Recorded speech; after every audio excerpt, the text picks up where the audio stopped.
Next one I'm going to introduce has been here before, Tim Kaine. I met him when I was representing Richmond. He ran for city council, brought the city together, and they elected him mayor.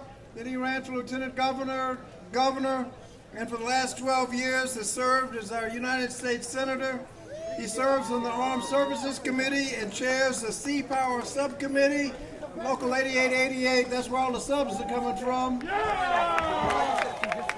He also serves on the Health, Education, Labor, and Pensions, where he works with me to try to train all the people that we need to fill all those jobs that the Biden-Harris administration has produced.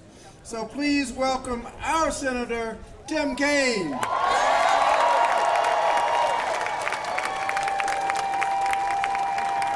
Hey, Newport-News, how you guys doing? Whoa! You guys look fantastic. Happy Labor Day. Raise your hands if you're organized labor. Give them a round of applause. This is their day. This is their day. This is our day, because anybody who cares about working people in this country has a fantastic friend in Kamala Harris, our next president, right? I've been here many times, as your congressman and our host said. I started coming when I was on the Richmond City Council. I was elected and sworn in 30 years ago on July 1. I know I don't look that old. I was young and naive then. I'm old and naive now. I've had a blast working with you on so many things, but I just want to take a minute just to say about Bobby Scott. This is the 47th edition of this Labor Day party, and what a production. Bobby Scott and his family and his team and his alumni society and his neighbors throw this party every year on this day in particular to recognize labor and to say thank you. Give Bobby Scott a huge round of applause. And then to be here with Doris, who is, I think, the best AFL-CIO state president in the United States, Doris Cross-Mays. So I just want to say a word about the presidential race, a word about my race, and then a word about you. The presidential race, I know Kamala, and some of you don't, so I'd kind of like to share a story about her, because I know we're so excited about Kamala Harris as president, Tim Walz as VP. I'll start with Tim. I love that he's a high school teacher. Teachers need some love. Teachers have been getting kicked around and underpaid and underappreciated and told what they can't teach. We should be celebrating them for what they do teach and paying them right and respecting them more. To have two high school teachers in the high offices in this country will give such a great jolt to our educators everywhere at the precisely right time. But I want to tell you about Kamala. Kamala and I met when I was running for vice president in 2016, but then we really started to work together when we both came to the Senate. I came back after, being on that ticket that won the popular vote, won the Virginia vote, but I'm an electoral college dropout, folks. So I come back to the Senate, and Kamala has now just been elected. And I'm going to tell you a Kamala Harris story that's going to tell you the kind of president she'll be. She gets assigned to committees. She has great committees. But one of her passions is maternal mortality. Why in this nation, so wealthy, with such great physicians and hospitals, do we have a maternal mortality rate way out of whack with other nations we compare ourselves to, and frankly out of whack with a lot of nations we don't compare ourselves to? I mean, if you're an African-American mom in this country, you are 3 times more likely to die in the year after childbirth than a Caucasian mom. If you're a tribal mom, about the same. So Kamala comes into the Senate. She's passionate about this, but she does not get assigned to be on the Health Committee. She has other good committees, but not the Health Committee. So what does Kamala do? She starts to pay attention to who in her 100 colleagues are also interested in this. She comes to me and says, hey, Ken, you've got a couple of bills. You're on the Health Committee. Bobby Casey, you got a couple of bills. Cory Booker, you got a couple of bills. Lisa Murkowski, big tribal population in Alaska. She's looking for colleagues on both sides of the aisle, and then she challenges us. Yeah, those bills are good. That's kind of like, hitting a single. But we got a big problem here. Do we want to just do a little, or do we want to go big? Let's go big. And so she got us together and put together a larger package that she came up with the name, the Momnibus, pretty good on the branding. Everybody knows what it means. And then we went to work. And we went to work patiently and persistently during the time she was in the Senate. and we made some progress, but the big progress we made was after she became vice president, because the first tie vote she had to cast to break a tie was when we were working, Bobby, on the American Rescue Plan. And one of the provisions of the American Rescue Plan goes right at maternal mortality. Before Kamala Harris got us engaged, if you were a low-income mom and you delivered a baby in a hospital, that baby would get Medicaid from day one under the CHIP program. But for the mom, Medicaid coverage for 60 days, then it would cut off. A lot of maternal problems in the first year aren't in the first 60 days. Postpartum depression, challenge managing chronic diseases that get exacerbated by the stress of motherhood. Because of that tie-breaking vote and the work that Kamala did with all of us on maternal mortality, we are now going after it. We're making improvements in maternal mortality, and we're seeing racial disparities start to shrink. And that's worth celebrating, folks. That's worth celebrating. I tell you that because I want you to know this about Kamala. Find a problem, not a small one, but a big one. Gather the stakeholders on both sides of the aisle. Challenge everybody to go big, not small. Persist until you get a result. Improve people's lives. That's what she did on maternal mortality. That's what she's going to do in the economy and everything else. That's why she's going to be such a good president.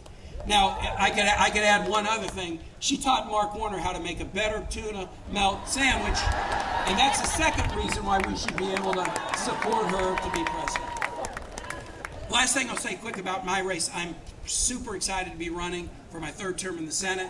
With your help, I was at a parade in Western Virginia today, and I thought I was going to meet my opponent for the first time. I haven't met him. He's a person who honorably served in the military. I honor that, but I haven't met him. We were supposed to meet on July 20th at a debate in Western Virginia, but he canceled. And then I got news that he was canceling debates in September, one in Richmond and two in Northern Virginia. But he was going to be at the Labor Day parade in Buena Vista today, so I'm going to have a chance to meet him, and then we're going to take a stage and talk to the audience. Except he was ahead of me in the parade, and right as he finished the parade, his staff snuck him off and wouldn't let him speak to everybody there. But I reminded the crowd that my opponent was against the infrastructure bill that is helping us build roads, bridges, broadband, ports, airports, public transit, rail. And when he was asked why he was against the infrastructure bill, this was his answer: it helps labor. How's that for a happy Labor Day? If it's helping people with high quality, high paid, high benefit union jobs rebuild the infrastructure of this nation, I mean, it's got to be bad in his way of thinking. Well, not to any of us. We're proud of what the Biden-Harris administration has done. We're making it in America again. We're building it in America again. We're growing it in America again. That's why we are so excited to work hard between now and November 5 and elect the Walz-Harris ticket, re-elect Bobby Scott. Don't forget about me. Thanks. Senator Tim Kaine. As he's mentioned, we've been doing this a long time. How many people came to cookouts in the 1970s?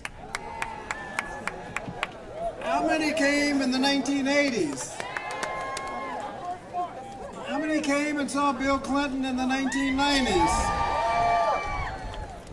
We've had a lot of special guests. We've had college presidents. I saw General Williams with Hampton and Scott Miller at Wesleyan. Any other college presidents here? Thank you. And we have a special guest today. He's a distinguished lawyer, now professor at Georgetown Law School, teaching technology, law, and policy, but his focus has always been on the middle class and justice and fairness. I got to know him well about 2 years ago when he was leading a United States delegation to the Philippines to witness the swearing in of President Marcos. He's obviously now best known as Kamala Harris's husband.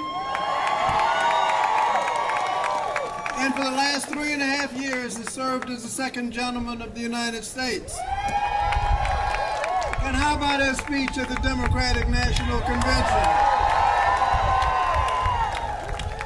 And in 64 days, with your help, he will be elected First Gentleman of the United States. Now, Doug could have been anywhere in the country today, but he chose to be here. So please show your appreciation for him coming to Newport News, Virginia. Ladies and gentlemen, the second and soon to be first gentleman of the United States, Doug Emhoff.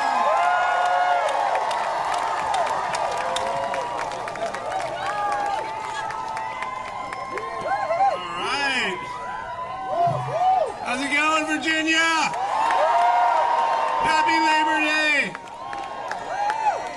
All right. Well, first I want to thank Bobby Scott for just everything you are. As he mentioned, we got to go to Philippines together, so I really got to see firsthand what you get to have as a representative. I get to see him in D.C. all the time as well.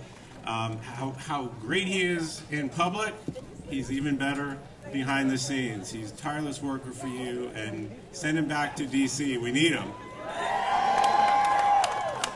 Senator Kaine, I've known him for a while now. He is such a great leader. He is such a great public servant, and I got to watch him perform a wedding the last time I saw him, which was kind of cool, as chief of staff. So he's a good guy, too. And Doris, thank you so much. What a speaker. Thank you for all you do for labor. And I just heard that this is the biggest area for United Steelworkers Local, 8888, 10,000 workers. Thank you so much. And Mayor, Mr. Mayor, are you here? So, Mr. Mayor, I found out you got married on my balcony at the Second Gentleman's office. How come I wasn't invited? All right, well, happy Labor Day. We're all out here hustling to get my wife, Kamala Harris, elected as the next president. I got to keep track because I don't really get to see her that much. So our conversations are like, where are you going to be today? Where are you going to be today? And she was in Detroit earlier. I think she's in Pittsburgh right now. Milwaukee. No, Tim Walz is in Milwaukee. And I'm right here in Virginia.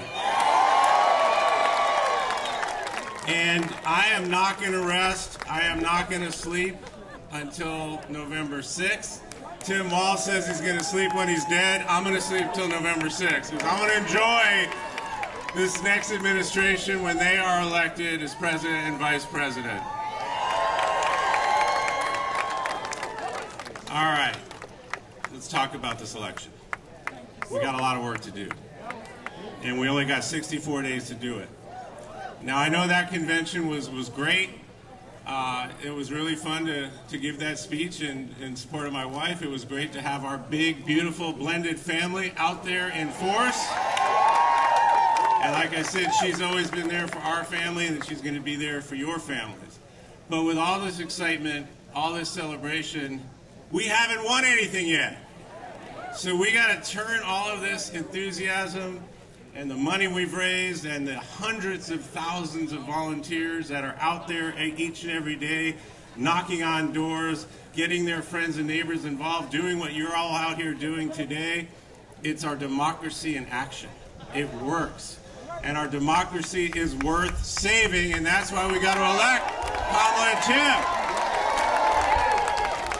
So Kamala is pro-worker, she's pro-business, and she's pro-family. Donald Trump is pro-himself.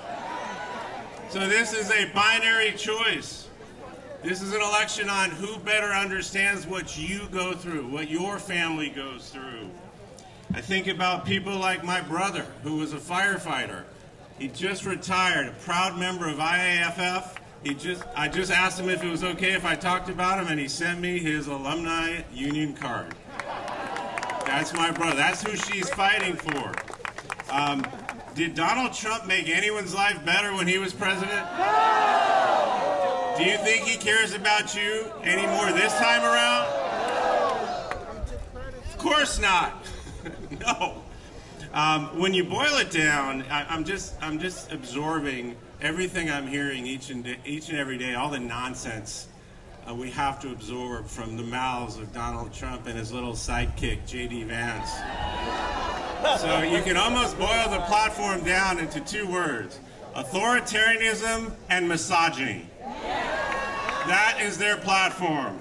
That's all they got.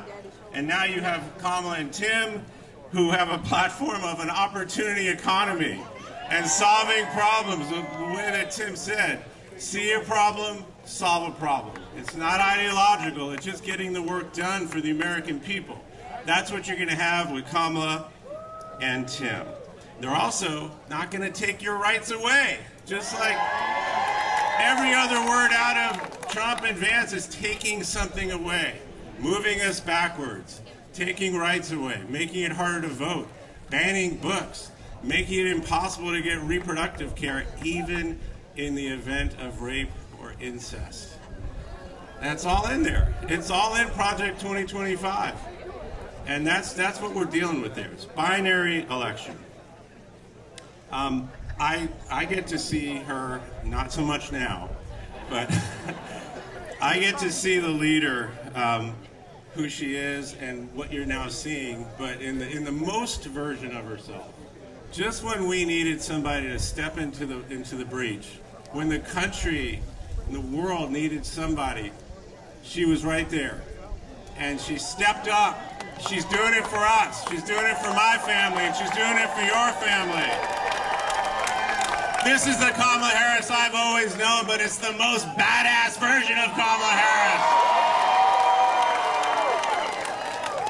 And like I said, she's doing this because she solves problems. She sees a problem, solves a problem, and she finds practical solutions to some of the hardest problems that are out there.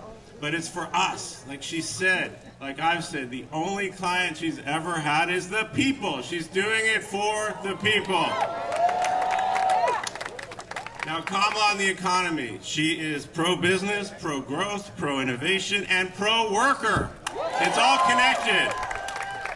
She stood on a picket line way back in 2019 with United Auto Workers. She did that.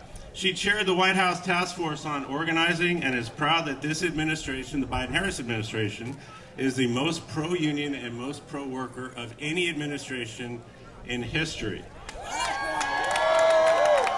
And I've seen it because as Second Gentleman, I've traveled all around the country, and you could see the investments that this administration has made in clean water, clean air, infrastructure, and her plan to build 3 million new houses. We need those houses.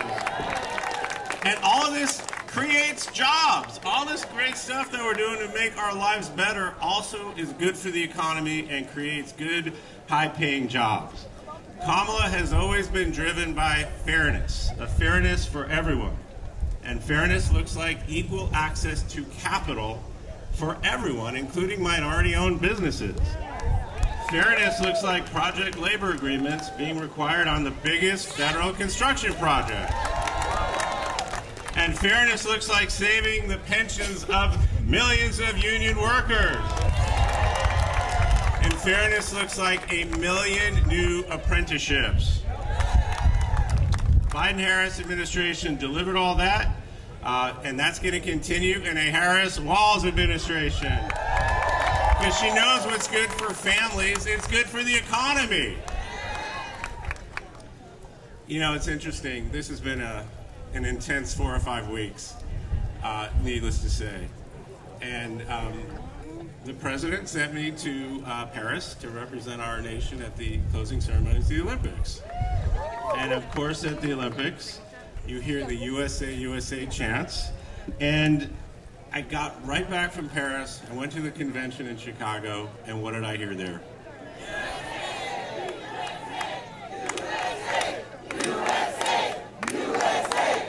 And you can keep going, it's great. But why did we hear that? Why did we hear that at a Democratic convention where you don't normally hear that? It's because of Kamala Harris has united our party. She has united our country. She loves our country just like we love our country. We are patriots, and that is why you were hearing those chants there. And by the way, this is not a honeymoon. This is not just a good start. This is a movement. This is a movement. But as she said during her amazing speech, I'm biased, but it was pretty awesome.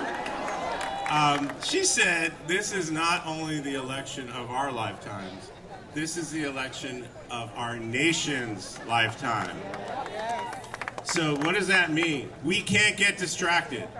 All that stuff they're throwing at us, the personal attacks, the nonsense, do not let it distract us, because I know she will not let it distract her.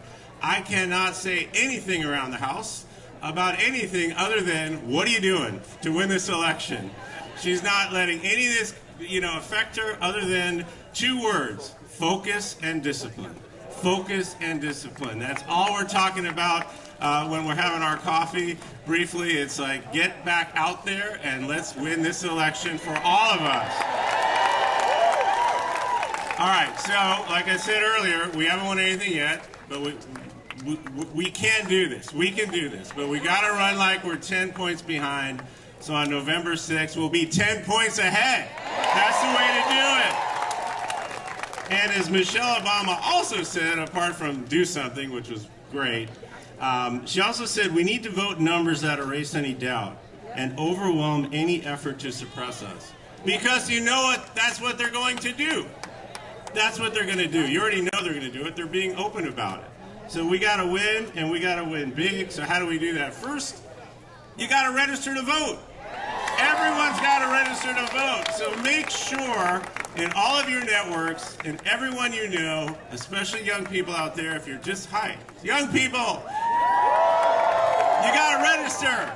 And even if you're away at college, make sure you're registering in the right place. Because again, when you can, you're going to vote. But register to vote. That's the main thing. Get everyone registered. And then early voting starts here pretty soon. They know, but it's in the. So make sure you know what those rules are. And I think we're looking good here, but we got work to do. But guess what? The map is wide open. So if you want to travel, well, let's see. North Carolina is pretty close. And lots of other states, because as traveling around the country the last 4 or 5 weeks, going to a lot of these offices, it's so much fun to go to a Harris-Walz office. They're opening all over the country. Friends and neighbors, lots of coffee, lots of food, do some calls, send some postcards, knock on some doors. That's how we're going to win this thing, by getting everyone to register, by getting out there in each and every one of these states with focus and discipline and a lot of hustle. And we got a football coach on our side, so he's going to keep pushing us. And I told the coach, I'm going to crawl through shards of glass. I'm going to knock through walls and knock through doors until November 6th, when we can say, President Harris and Vice President Walz. Let's do this.